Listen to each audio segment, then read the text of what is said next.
네, 이스라엘군의 지상전 작전이 임박했다는 관측이 나오는 가운데 가자 지구의 유일한 탈출로에선 몰려든 피난민들로 혼란이 커지고 있습니다. 한편 바이든 미국 대통령은 현지 시간 18일 이스라엘을 방문할 것이라고 밝혔는데요. 과연 확전을 막을 수 있을까요? 네, 백승훈 한국외대 중동연구소 전임 연구원과 화상 연결해서 이야기를 나눠보도록 하겠습니다. 네, 나와 계십니까?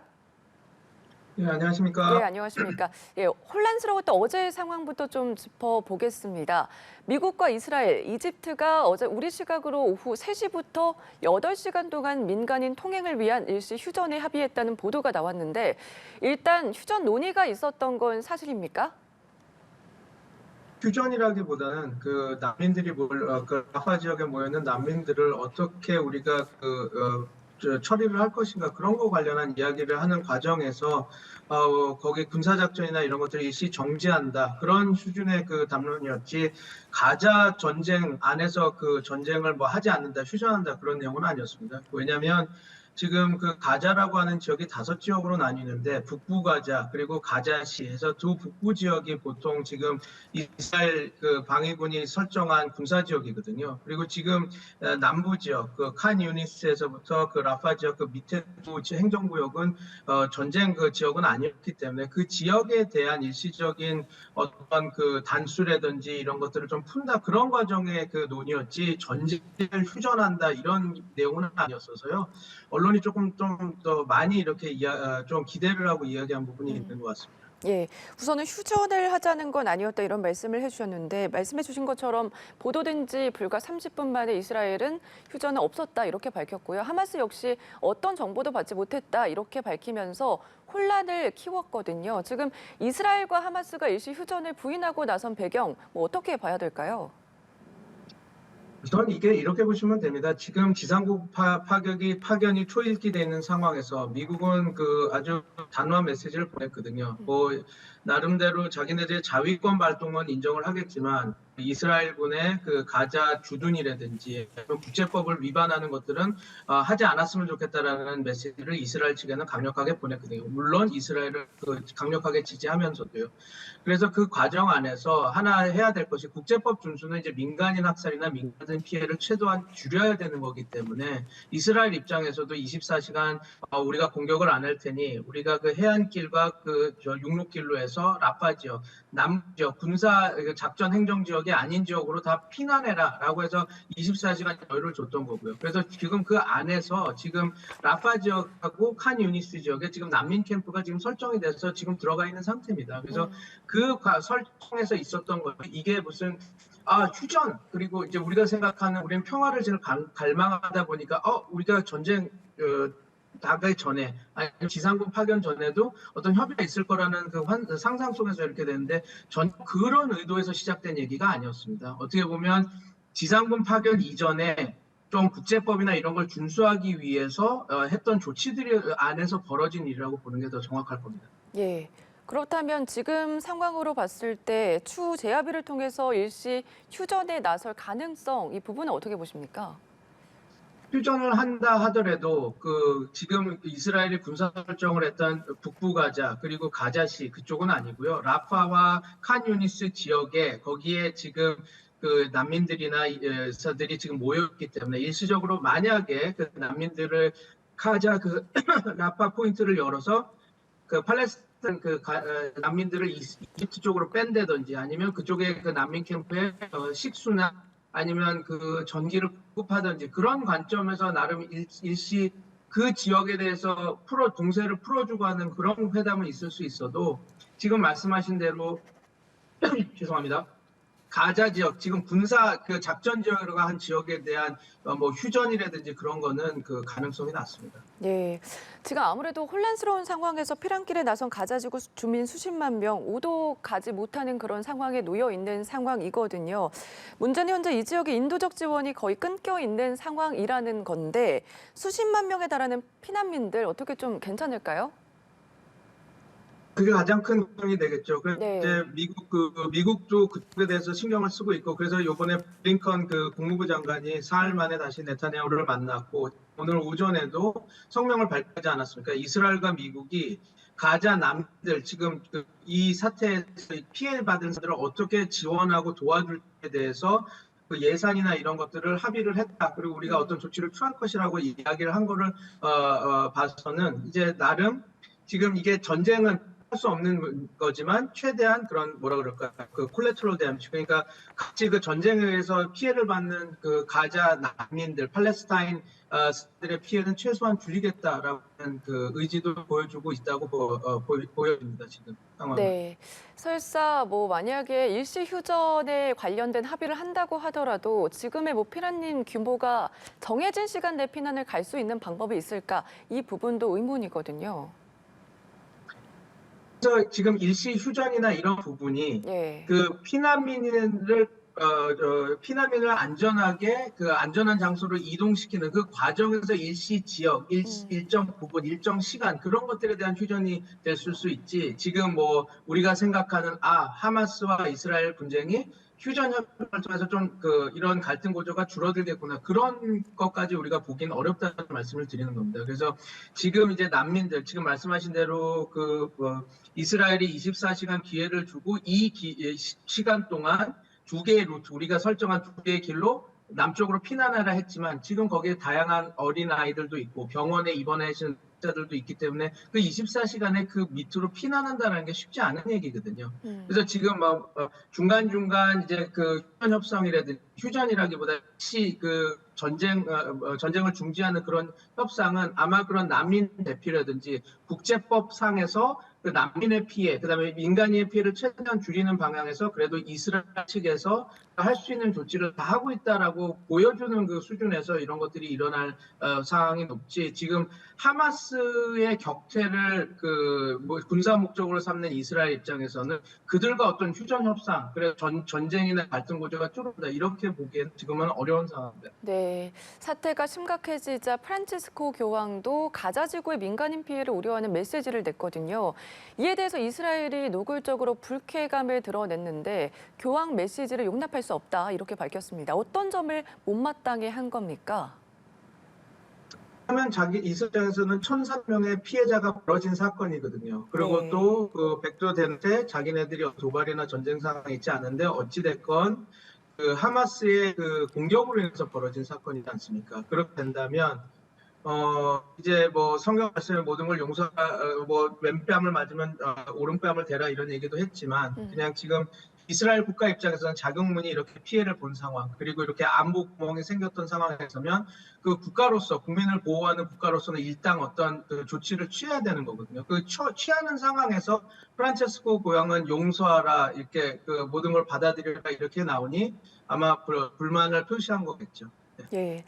이런 상황에서 또 학전 우려 계속해서 커지고 있습니다. 이스라엘이 지상전에 나설 가능성이 커지면서 이러한 고위 관리들이 잇따라 강력 대응을 하겠다며 헤즈볼라 등을 동원한 개입 가능성까지 시사를 했거든요. 실제 이스라엘이 지상전에 나설 경우에 어떤 상황까지 펼쳐질 수 있다 이렇게 예상하십니까? 그 시나리오에 따라 다를 겁니다. 이스라엘이 지상전 가서 주둔까지 가는 경우, 이스라엘이 이제 어떤 그 요점을 이렇게 타격해서 복속시키는 경우, 뭐 시나리오는 주둔하는 거, 그다음에 어느 정도까지 이스라엘 군의 군사 작전이 이완되느냐에 따라 따질 문제긴 한데요. 어찌됐건 지상군이 지금 말씀드린 대로 다양한 좀 약간 인도적 조치를 취하고 있지 않습니까? 잠시 일시 휴전이라든지 피라노 테러를 열어주고 어떻게 보면 정지 작업으로 우리가 기어코 지상군을 투입하겠다라고 하는 의도를 보여주는 거기 때문에 지상군이 파견이 돼서 이스라엘군이 어떤 군사 작전이 어떤 형식으로 진행되는가에 따라서 지금 히즈볼라나 다양한 그 민병대 세력들이 개입할 그런 것들이 공간들이 만들어지겠죠. 그거에 따라서요. 네네. 예, 말씀해 주신 것처럼 이스라엘의 가자지구 지상군 공격이 임박하면서 팔레스타인 무장정파 하마스에 의해 가자지구로 납치된 각국 인질들의 안전에 대한 우려도 커지고 있거든요. 그런데도 이스라엘은 인질을 놓고 협상은 없다 그런 입장이고 하마스는 공습을 계속하면 인질들을 처형하겠다 이런 입장인데 인질들의 안전이 참 걱정이네요. 네, 맞습니다. 지금 어찌됐건 그래도 이스라엘도 지금 미국과의 정지 작업이 있기 때문에 그 지상군 파견이 좀 늦춰지는 것도 있지만 그 지상군 파견이 늦춰지는 그 주요 원인 중 하나가 지금 잡혀 있는 인질들 때문에 그랬거든요. 저 처음엔 150명이었다가 199명, 지금은 250명까지라고 이렇게 이야기가 되고 있는데 그 잡혀 있는 인질이 다양한 국적의 사람입니다. 뭐 브라질, 영국, 미국, 필리핀, 그래서 다양한 국적 사람들이 있어서 이스라엘 입장에서도 자기네들이 군사작전이 됐을 때 그런 그 다른 국적의 그 국민들의 희생이 일어날 수 있다라는 그 점이 좀 부담스럽긴 하죠. 다만 지금 이미 전쟁 상태, 이미 이스라엘 쪽에서 1,300명의 희생자를 낳고, 그래서 어찌됐건 이거에 대한 조치를 취해야 되는 상황이기 때문에 나름 이스라엘은 최대한 지상군 파견 전에 자기네들이 정보를 얻어서 어떻게 하면 뭐 특수전을 통해서 인지를 구출하든지 그런 것들도 고려하면서 지금 상황을 봤는데 아마 지금 가자는 그 가자 도시 아래 엄청난 많은 벙커와 비밀 통로 그런 것들이 많거든요. 그래서 쉽지는 않을 거라고 봅니다. 그래서 지금 이제 보는데 제가 볼 때는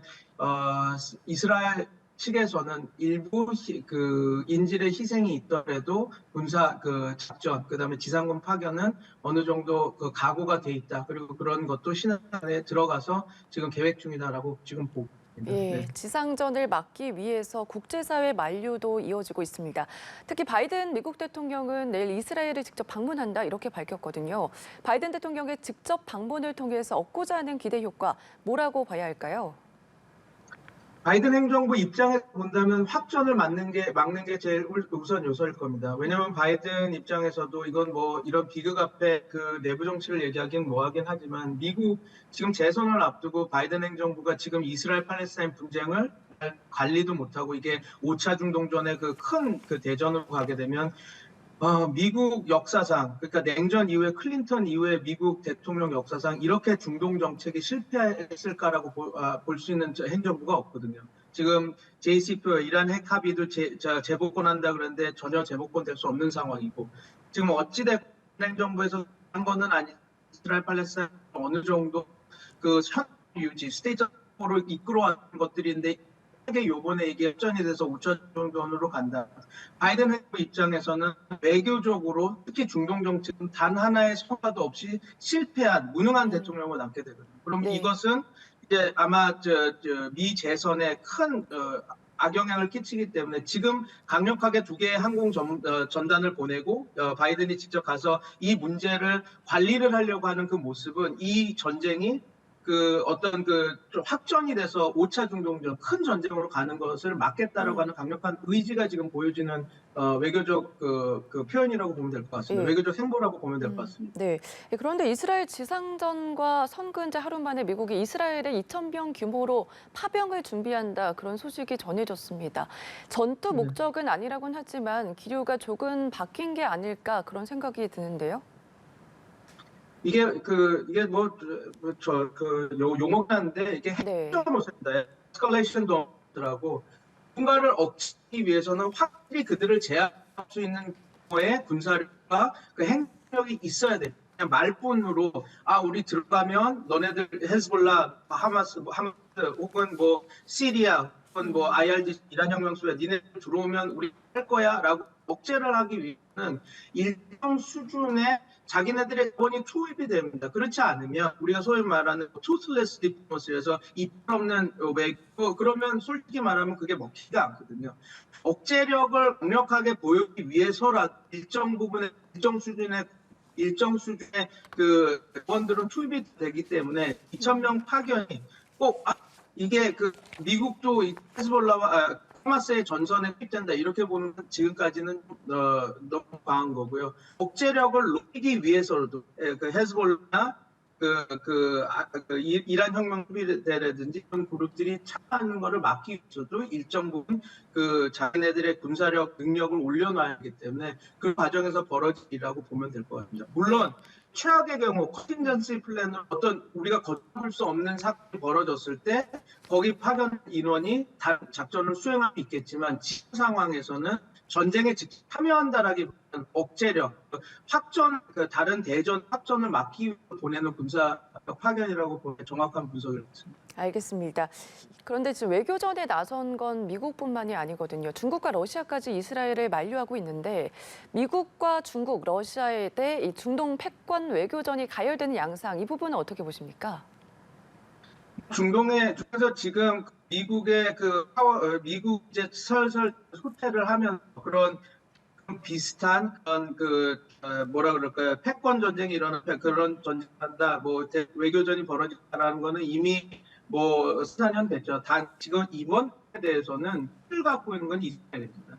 이스라엘이 본인이 1,300명의 자국민이 시된 이 상황에서 러시아가 됐던 미국이 됐던 이런 협상이 와서 한다고 해서 그걸 받아들여서 전쟁을 그만두든지 휴전할 가능성은 낮거든요.